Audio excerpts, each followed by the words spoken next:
Melakukan dekret ini. 23 Juli dini hari, Gus Dur mengeluarkan keputusan kontroversial, dekret presiden yang dibacakan juru bicaranya Yahya Stakuf.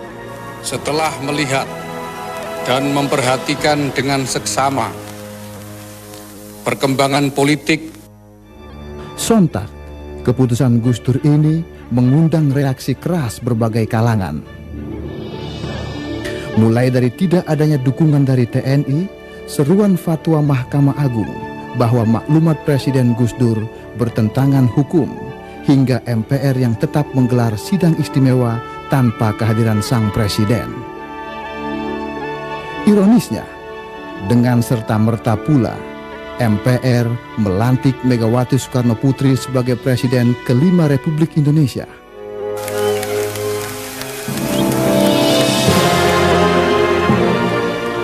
Dan Gus Dur pun lengser dari tampuk tertinggi kepemimpinan di Republik ini. Ya, itu tadi rekaman saat-saat menjelang dicopotnya seorang Abdurrahman Wahid atau Gus Dur secara paksa melalui sidang istimewa MPR pada tanggal 23 Juli tahun 2001. Masih banyak misteri yang menjadi pertanyaan masyarakat hingga saat ini. Untuk itu kita undang Abdurrahman Wahid atau Gus Dur untuk tampil di Kikendi menjelaskan berbagai pertanyaan yang masih mengganjal tadi. Termasuk apakah benar sampai saat ini Gus Dur belum menerima pencopotannya secara paksa tadi? Loh.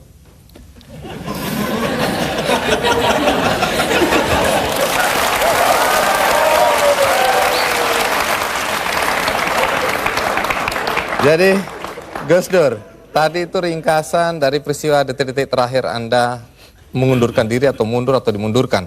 Nah, apakah sampai sekarang Anda dilengserkan? Apakah Anda masih tetap sampai saat ini tidak menerima dan menganggap itu tidak sah? Oh, enggak benar, enggak sah emang. Itu proyek politik dari MPR, karena itu Amin Rais tidak merasa perlu memberitahu saya. Iya. Dulu Anda, atau sampai sekarang bahkan Anda tetap menganggap itu sebagai pelanggaran konstitusi. Pelanggaran apa sebenarnya?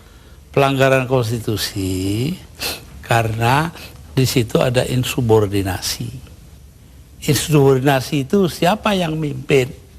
Yang mimpin Kapolri Bimantoro dan Panglima TNI namanya Widodo AS, sekarang Menko. Udah itu apa adanya saya ngomongin.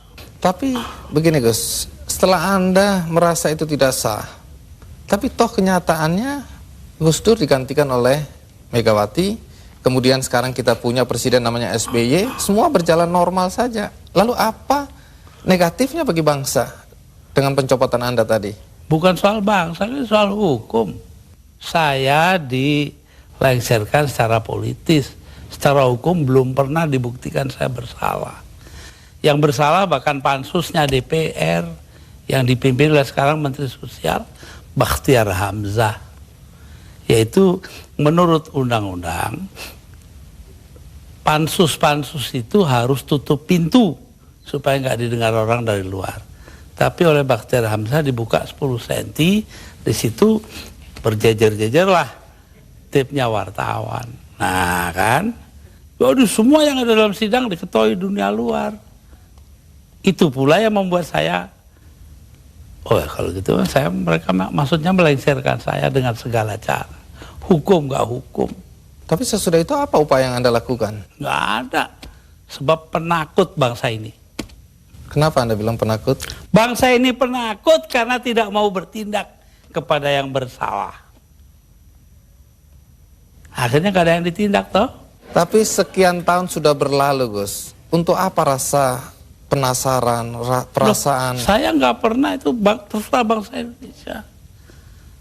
Saya itu memaafkan semua sampai istri saya marah kepada saya karena saya pergi ke rumah Megawati. Tapi kenapa Anda lalu ke Megawati kalau memang Anda marah dan kecewa? Saya nggak marah, yang mestinya marah itu bangsa ini. Mereka diem aja lah, kenapa saya jadi ribut? Saya nggak mau ribut. Baik, Gus Dur. Tapi disuruh memandang itu benar, nggak bisa dong. Orang kan ada batasnya. Barang antara benar dan salah. Jadi yang benar dalam hal ini istri saya.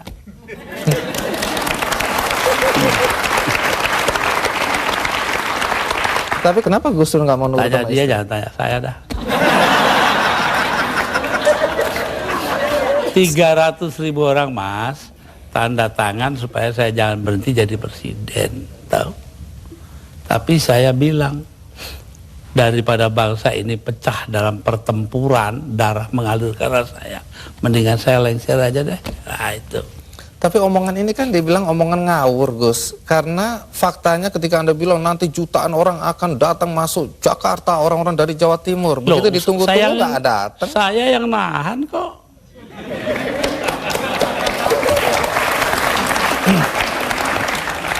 Jadi kalau nggak ditahan sama Gus Dur, datanglah beneran itu ya? Bukan begitu, artinya tetap saja kebenaran kita pertahankan, tapi sikap kita itu jangan sampai bangsa ini perang saudara. Dan itu pengorbanan Anda?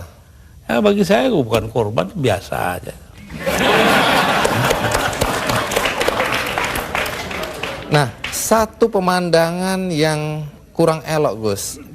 Anda keluar memakai celana pendek dan kaos oblong. Banyak orang bilang itu tidak pantas sebagai presiden Anda tampil seperti itu. Mengapa Anda tampil seperti itu? Lah ya itu supaya saya nggak dianggap presiden. Terus manfaatnya apa dengan dianggap tidak sebagai presiden? Loh, orang dingin hatinya, nggak jadi marah. Tapi Gus Dur, dalam upaya mencopot Anda, siapa orang yang paling bertanggung jawab atas pencopotan tersebut menurut Anda? 2. Siapa? Amin Rais dan Megawati. Mengapa? Hah? Tanya sana dong, kok tanya. Nah, kalau memang Megawati dan Amin Rais dianggap orang yang paling bertanggung jawab atas pencopotan Anda, apakah Anda dendam sama mereka? Lah, ngapain dendam sama Amin? Artinya Gus Dur sudah melupakan itu, sudah memaafkan. Maafkan, lupa sih enggak. Nah, pernahkah setelah peristiwa ini, apakah itu Megawati atau Amin Rais datang ke Anda untuk meminta maaf? Enggak ada. Mereka merasa dirinya benar, ya sudah. Besok-besok akan terbukti oleh bangsa ini sendiri kok. Pernyataan ini agak bertentangan dengan kenyataan bahwa kelihatannya Gus Dur sama Pak Amin Rais sama Ibu Megawati akur-akur aja, rukun-rukun aja. Saya di dunia ini yang pantas pemimpin Indonesia ya, yang pantas jadi musuh saya cuma satu, Mas. Siapa itu? Pak Harto. Artinya tapi apa itu pun saya hari raya masih ke sana. Masih jadi teman baik saya. Artinya apa itu? Artinya saya nggak punya musuh dong di Indonesia.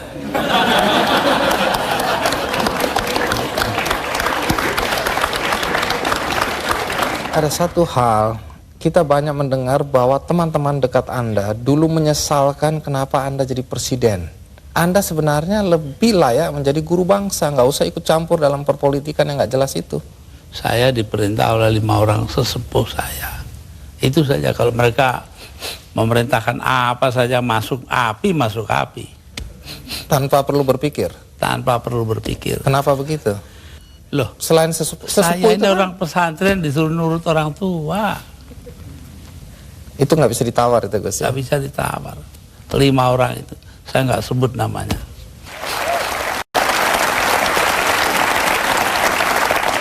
Ya, Gus Dur, dalam 20 bulan sebagai presiden, prestasi apa saja sih yang sudah dicapai? Saya itu menjadi presiden di saat Indonesia menghadapi bahaya akan terurai. Kelompok-kelompok separatis ada di mana-mana. Jadi saya berangkat keliling-keliling dunia itu 80 kali dalam 20 bulan. Jadi 4 kali 1 bulan. Itu tugas saya cuma satu. Apa? Yaitu membuat supaya integritas wilayah Indonesia ini tetap. Itu aja, nggak ada pikiran lain kok saya. Tapi ada yang menuduh. Dan ternyata berhasil toh. Kita tetap satu negara hari ini. Jadi Gus Dur merasa itu karena jasa Gus Dur? Bukan, artinya tugas saya begitu. Perkara saya berjasa itu adalah soal kedua. Tapi ada yang menuduh bahwa Gus Dur ini sebenarnya menggunakan aji mumpung. Mumpung jadi presiden, dibayari negara, keliling jalan-jalan. Alah, nanti sejarah akan membuktikan. Tapi Gus Dur, perjalanan Anda itu menelan biaya sampai 52,7 miliar. Ya, tapi eksistensi Indonesia sebagai satu negara harganya jauh lebih tinggi. Jadi nggak bisa dipersoalkan itu biaya. Nggak bisa dipersoalkan. Loh, kalau enggak kan udah dipakai oleh orang-orang brengsek itu.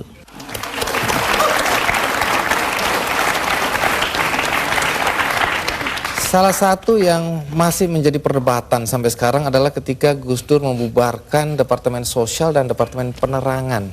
Kalau Departemen Sosial dulu, apa alasan persisnya? Sementara banyak orang terlantar yang harus diayomi oleh departemen itu. Persisnya itu. Karena departemen itu yang mestinya mengayomi rakyat, ternyata korupsinya gede-gedean. Sampai hari ini. Kalau membunuh tikus kan tidak perlu membakar lumbungnya. Oh, memang. Kenapa Anda bakar lumbungnya? Bukan. Karena tikusnya sudah menguasai lumbung.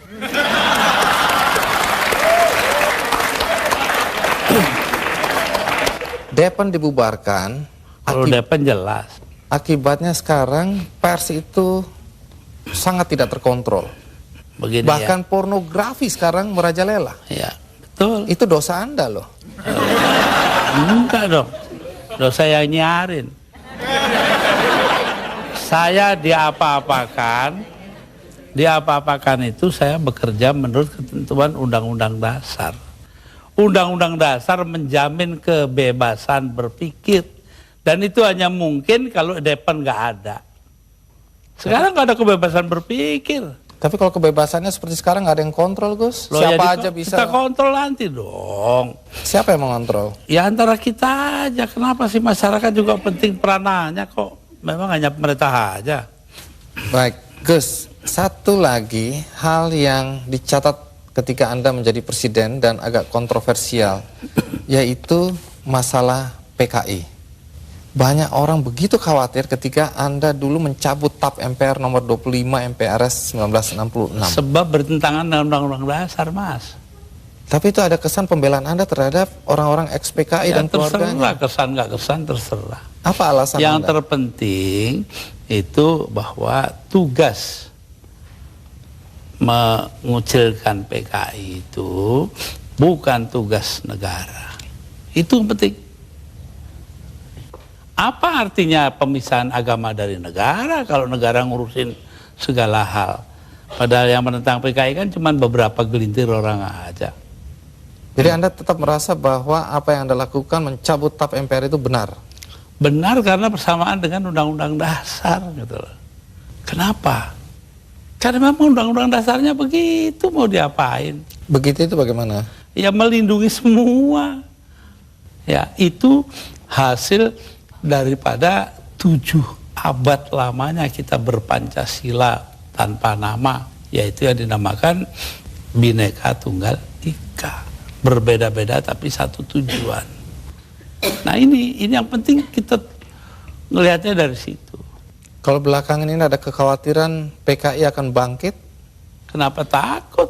PKI aja ditakuti.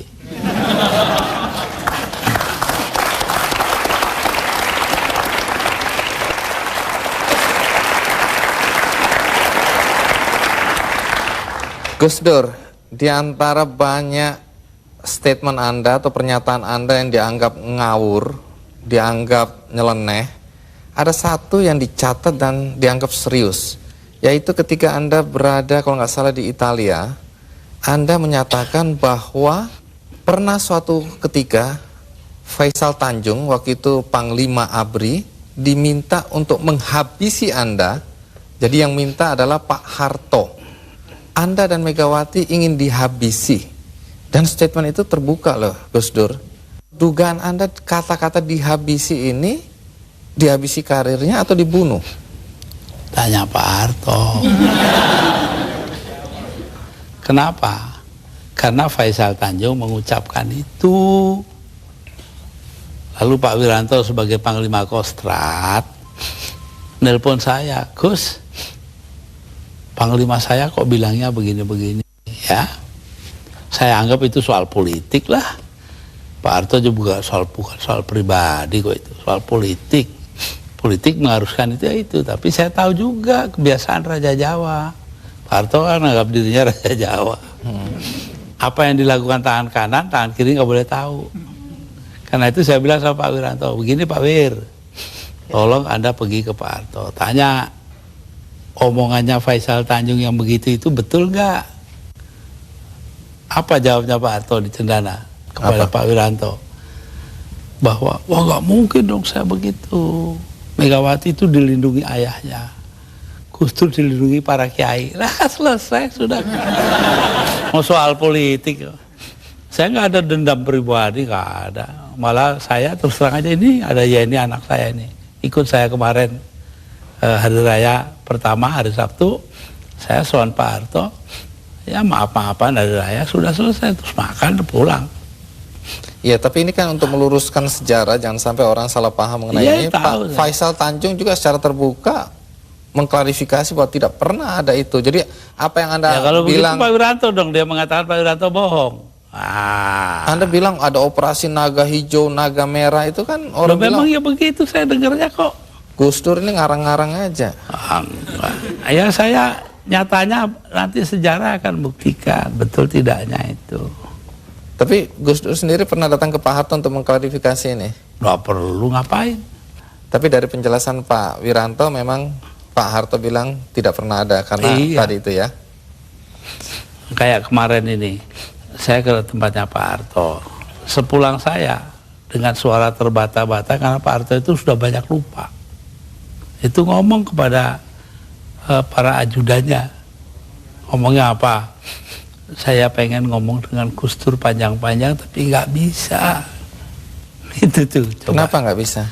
Ya karena dia pelupa itu, terbanyak yang lupa. Pak Harto itu orang pinter loh. Jasanya bagi bangsa ini besar sekali walaupun dosanya juga besar.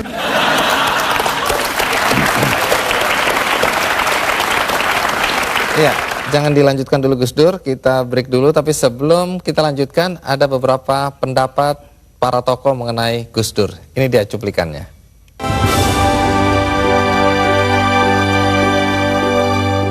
Gus Dur ini manusia yang langka dan kontroversial, aneh, tapi juga jenius.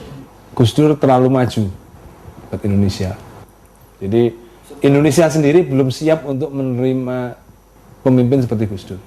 Maka dari itu terjadi kontroversi karena Indonesia sendiri masyarakatnya memang belum siap untuk memperoleh pemimpin seperti Gus Dur. Di mata saya Gus Dur adalah pertama yaitu kawan sahabat saya. Karena sebelum jadi presiden saya sudah kenal sama beliau, sering bersama-sama dalam dialog, dalam seminar, sebagai narasumber. Yang kedua, Gus Dur adalah juga atasan saya. Saya senang sebab sebelumnya presiden kita tidak pernah memberikan pernyataan kontroversial, tapi malah bertindak kontroversial dengan korupsi, kekerasan, dan penyembelihan hak asasi manusia. Jadi saya senang ada presiden yang memperjuangkan pluralisme, demokrasi, yang untuk Indonesia dianggap kontroversial.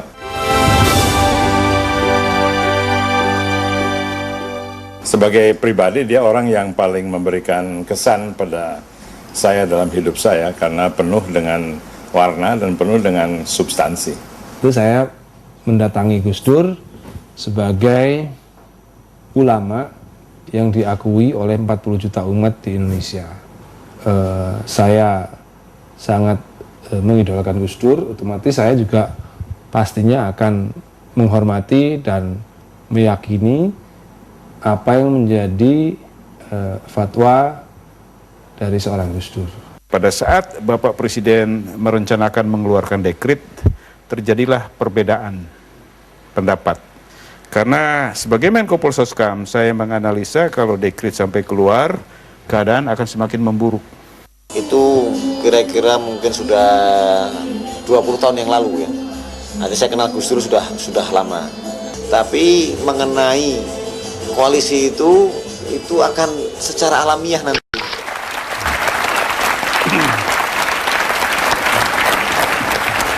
Menjelang 2009, sejumlah nama disebut-sebut sebagai calon presiden.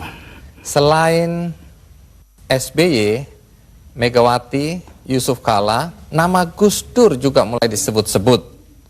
Dari segi popularitas, menurut Lembaga Demokrasi dan HAM yang terbaru, urutannya sebagai berikut. SBY 21%, Megawati 17,6%, Amin Rais 7,5%, Yusuf Kala Wiranto 4,9%, Gus Dur 1,5%. agak lebih dikit, 1,9% Gus Dur. Ayo. Lumayan, 0,4% lebih tinggi. Nah, kemudian Dan yang menang nggak disebut. belum ini. Gus Yang Dur. paling bawah itu.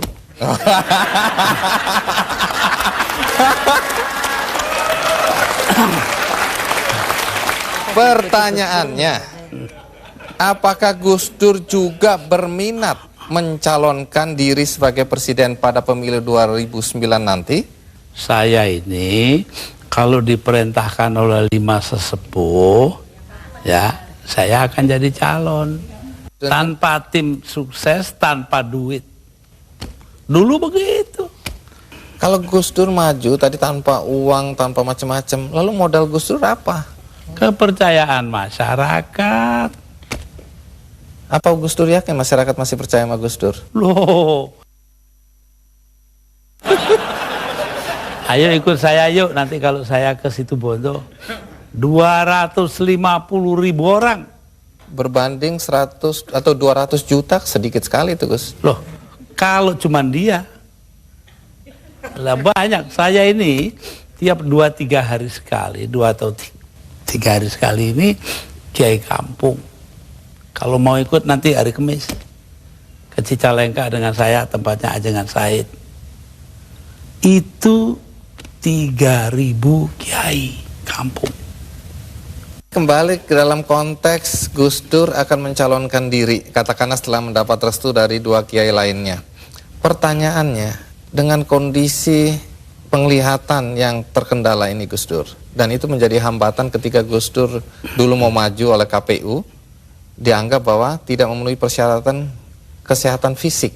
Melanggar undang-undang. Tapi kan itu masih ada sampai sekarang Gus Dur. 4 buah undang-undang karena KPU-nya dibiarkan curang. Kalau kemudian itu terjadi lagi sekarang ini tahun 2009? Ya biar aja. Rakyat masih ada ini. Tapi Gus Dur berarti nggak bisa maju dong? Apa? Nggak bisa maju karena Terus saya terkendala tuh oleh... nggak butuh maju kok. Orang tua itu kan punya solusi sendiri nanti. Ini sedikit berandai-andai Gus Dur. Kalau akhirnya Gus Dur tidak maju, siapa tokoh yang Anda anggap pantas untuk memimpin bangsa ini ke depan? Lebih dulu tanyalah, apa yang harus diperbuat bangsa kita. Bangsa kita ini paling kaya di dunia, kok jadi paling melarat sekarang? Artinya? Karena korupsi dibiarkan, tidak ditindak.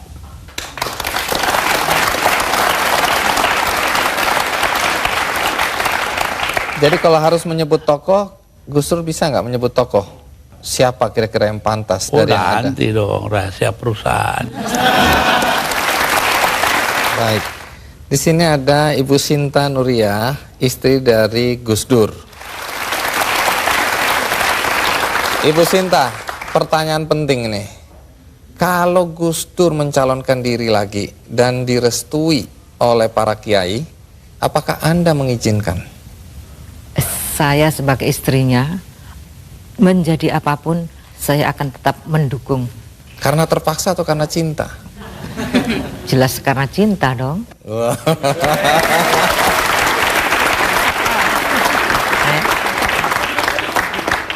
Tapi boleh tahu nggak, mana yang membuat Anda bahagia? Sebagai istri Gus Dur sekarang atau sebagai istri Gus Dur ketika menjadi presiden? Sebagai istri Gus Dur, baik sebagai presiden, sebagai orang biasa, sebagai kiai, atau sebagai apapun, saya akan tetap bahagia di sampingnya. Saya baca di biografi Gus Dur ini, dulu Anda ini cantik dan diperebutkan. Sekarang sih masih cantik juga. Emang ya? Tapi dulu Anda cantik dan diperebutkan oleh banyak pemuda. Tapi yang tidak terungkap di sini, mengapa Anda mau kawin sama Gus Dur? Karena itu adalah kehendak Allah. Yakin? Saya yakin. Saya dapat informasi katanya Anda dipaksa oleh paman. Paman siapa? Jadi Saya punya paman. ah. Nanti dulu. Nanti dulu. Namanya Pak Aziz Bisri. Ya, dia marah. Loh kok Nurnya itu mau aja salaman dengan Abah Kiai Bisri Sansuri, kakek saya dari ibu. Kenapa? Saya kan juga pengen salaman. Nah, itu paman ngiri. Oh. Ibu Sinta, apa sifat-sifat Gus Dur yang paling menyenangkan buat Anda?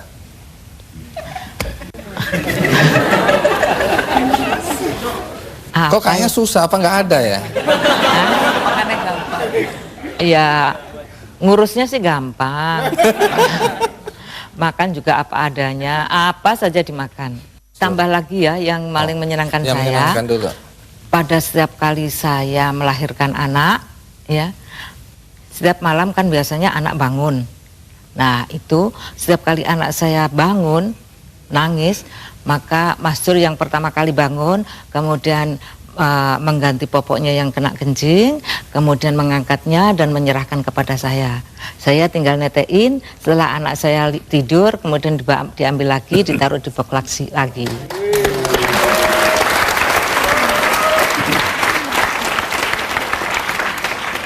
Pertanyaannya, kalau yang menjengkelkan, apa sifat-sifat Gus Dur yang menjengkelkan? Yang menjengkelkan ya kalau urusan kesehatan susah sekali diaturnya. Sampai sekarang? Ya sampai sekarang. Baik. Nah, banyak yang tidak paham pada semua tindak atau banyak tindakan Gus Dur, langkah-langkah Gus Dur yang dibilang jurus dewa mabok gitu Gus Dur. Tapi Yeni kelihatannya bisa memahami Gus Dur. Kira-kira bagaimana kita bisa memahami seorang Gus Dur? Atau kita bisa menerima Gus Dur apa adanya, bagaimana caranya, Yen? Yang dikatakan oleh beberapa orang tadi yang diwawancara bahwa Gus Dur itu ahead of his time, sangat jauh melampaui zamannya. Jadi kalau ada seorang kiai dari Pandeglang mengatakan dengan sangat sederhana bahwa Gus Dur ini ibaratnya kepala lokomotif kereta Jepang yang sangat supersonik itu, sementara gerbongnya ini gerbong ya kereta kita sekarang gaya baru ekspres atau gaya baru malam atau apalah. Jadi terseok-seok, nggak bisa mengikuti. Tapi satu hal bahwa Gus Dur ini selalu mendasari tindakannya kepada beberapa hal yang sebetulnya sangat simpel. Keinginan beliau adalah menciptakan perdamaian dan rekonsiliasi. Jadi seperti dikatakan tadi misalnya PKI dan lain sebagainya, itu hanyalah upaya, sedikit upaya bagaimana terjadi rekonsiliasi di antara sesama anak bangsa di Indonesia ini. Itu, jadi sebetulnya tidak ada kontroversinya kalau kita bisa memahami dari gambaran besar seperti itu. Lalu soal tadi kebetulan karena saya ikut menemani pada waktu pakai celana pendek di halaman istana, itu sebetulnya adalah upaya terakhir dari Gus Dur, ya waktu menjadi presiden masih, atau hari-hari terakhirnya lah, untuk mengajari bangsa ini untuk berpikir mendahulukan substansi bukan bungkus. Nah, pada saat Gus Dur rajin mengkritik SBY waktu itu, Anda justru masuk menjadi staf ahli presiden. Ya. Apakah Gus Dur tahu atau Anda diizinkan? Sangat tahu, dan saya diizinkan. Ya. Tidak ada masalah, itu urusan dia. Tapi kan ini jadi orang bingung ini lihat, loh itu anaknya ya biar Gus Dur. bingung. Jadi Gus Dur tidak pernah ikut campur dalam kehidupan Anda? Tidak pernah. Gus Dur, ada satu misteri yang Anda harus ungkapkan pada kesempatan ini. Yaitu katanya kalau Gus Dur tidur, kita ngobrol, kita diskusi, Gus Dur bangun langsung nyambung. Apa betul itu, Gus? Saya dengarkan apa kata terakhir yang saya ingat ya. Nah, tentu mereka belum bicara jauh, dari situ-situ aja pasti. Jadi kalau itu saya, wah disangkanya saya denger.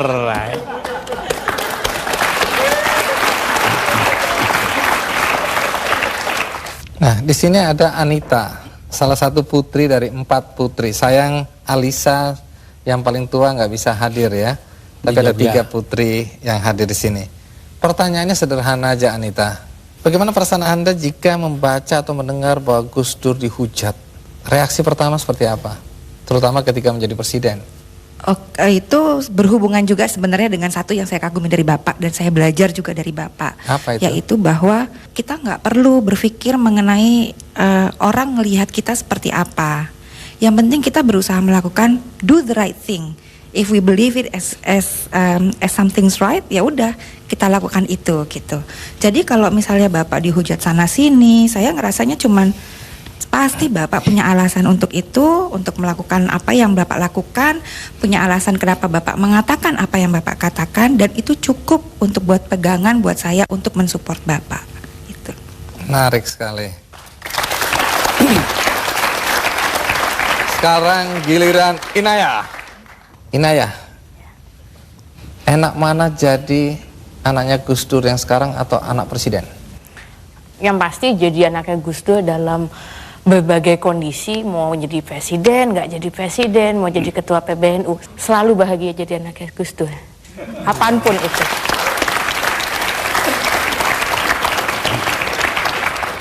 Di Metro TV ada program namanya news.com, dan di situ ada figur Gus Pur yang meniru Gus Dur. Apakah keluarga nonton acara itu? Iya, iya. Tiap minggu malam itu selalu ada di Pertanyaannya, bagaimana reaksi keluarga ketika melihat tokoh Gus Pur ini? Marah, jengkel, senang, atau apa perasaannya? Yang saya tahu Pak Handoyo itu, Pak Handoyo itu sangat kagum pada Bapak. Dan saya sangat melihat bahwa apa yang dilakukan Pak Handoyo itu bukan apa ya, kok dalam bahasa Inggrisnya mocking ya, bukan mockery, tapi lebih karena itu bentuk penghormatannya beliau kepada Bapak. Jadi nggak perlu jengkel, sangat tidak perlu. Oke, baik kalau gitu kita minta. Itu saja kok repot-repot memahami Dr. Handoyo. Kalau gitu kita panggilkan Gus Pur atau Dr. Handoyo.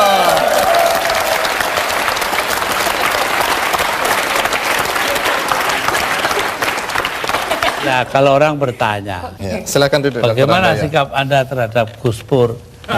Saya bilang, itu advertensi gratis.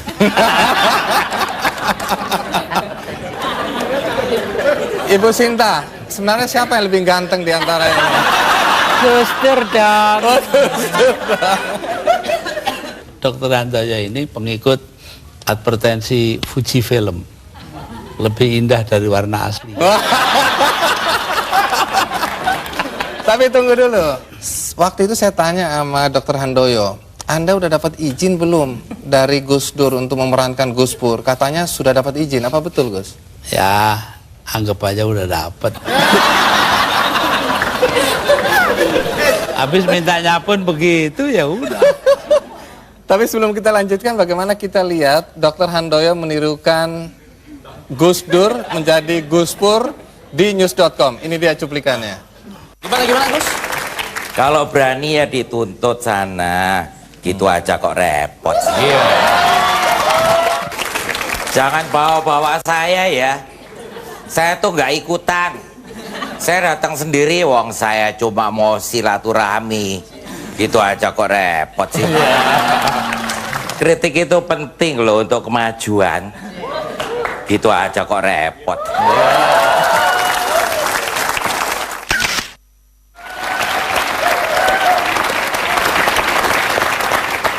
Tapi Dr. Handoyo pernah mengatakan ke saya bahwa memang beliau ini sangat mengagumi Gus Dur. Apa yang Anda kagumi dari Gus Dur? Pertama karena saya kenal biografinya beliau, saya baca. Lanjutnya beliau juga yang saya salut, dia berdiskusi dengan orang-orang yang warnanya pelangi, Pak Andi. Kalau nginjam terminologi politik, mulai dari yang paling kiri sampai yang paling kanan. Tidak pandang suku, agama, ras, bangsa. Dan beliau selalu, dalam mindsetnya Gus Dur itu ada paham. Pertama keislaman, kedua adalah keindonesiaan. Yang ketiga adalah kemanusiaan.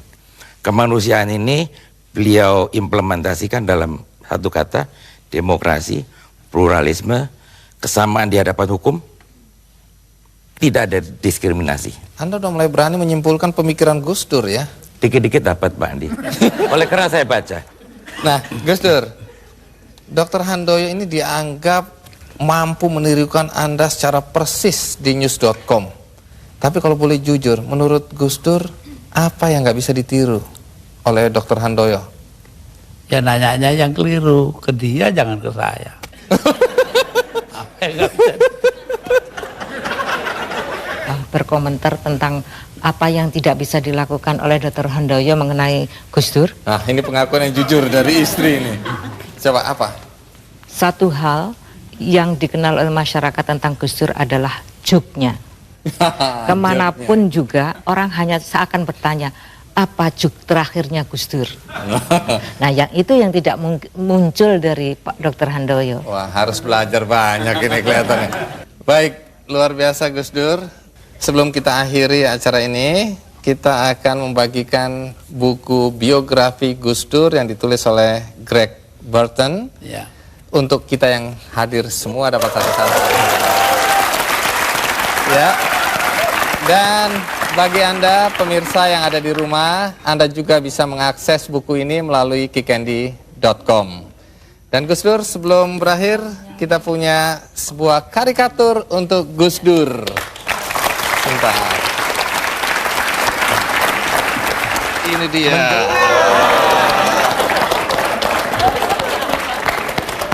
Jadi di sini digambarkan Gus Dur pakai kopiah dengan pakaian silat ya, jawara, memegang kendi bertulisan Drunken Master. Oke Gus Dur, sekali lagi terima kasih untuk kehadiran Gus Dur di sini. Minta maaf kalau ada guyonan yang nggak pas, juga Gus Pur. Ya. Dan pemirsa, berakhir sudah acara Kikendi. Mudah-mudahan ada arti yang bisa Anda petik dari semua pembicaraan dan wawancara ini. Sampai jumpa.